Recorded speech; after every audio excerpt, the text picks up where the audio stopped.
என்னுடைய வாகனம் இருக்குது ஃபார்ச்சுனர், 3 லட்சம் ரூபாய் சாலை வரி கட்டியிருக்கேன். எந்த சாலையில் ஓட்ட கட்டினேன்? தம்பி சிரிக்கிறாப்ல ஃபெலிக்ஸ். எந்த சாலையில் ஓட்ட கட்டினேன்? நீங்களும் கட்டியிருக்கீங்க. நான் என்ன சொல்றேன், ஐயா நான் எந்த 3 லட்சம் எடுத்திருக்கீங்க இல்லையா, அது எந்த சாலையில் ஓட்ட, அந்த சாலையை மட்டும் சொல்லுங்க, அதில் மட்டும் ஓட்டிக்கிறேன்.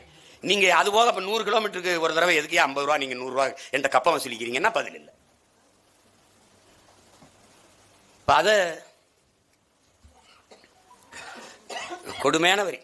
சரக்கு மட்டும் சேவை வரின்னு இருக்கும், சரக்குக்கு மட்டும் இல்லை வர, சாராயத்துக்கு வரி கிடையாது, பெட்ரோல் டீசலுக்கு இப்போ இல்லை. ஏன்னா தனியார் முதலாளிகள் லாபம் குறைஞ்சிரும்ல. அதனால என்ன ஆயிருதுன்னா, ஒரு கத்தரிக்காயை மதுரையிலிருந்து கோயம்பேடு சந்தைக்கு ஏற்றினோம்னா பாரவுந்துக்கு வாடகை, பாரவுந்து வாடகை எதை வச்சு தீர்மானிக்குது? பெட்ரோல் டீசல் பெட்ரோல் விலை வச்சு தீர்மானிக்குது. அதுக்கப்புறம் அவன் சென்னை வந்து சேர்றதுக்கு 15 இடத்துல சுங்கம் கட்டுறான், அந்த சுங்க கட்டணம், இது எல்லாம் சேர்ந்து தம்பி இது என்ன ஆயிருதுன்னா இந்த அத்தியாவசிய பொருள் மேலே ஏறிடுது. அத்தியாவசிய பொருள் மேலே ஏறினா 10 ரூபா தக்காளி கோயம்பேடு சந்தையில் இறங்கும்போது 25 ரூபாயா ஆயிருது. அப்ப தவிர்க்க முடியாத ஒன்றா ஆயிருது விலைவாசி ஏற்றம்.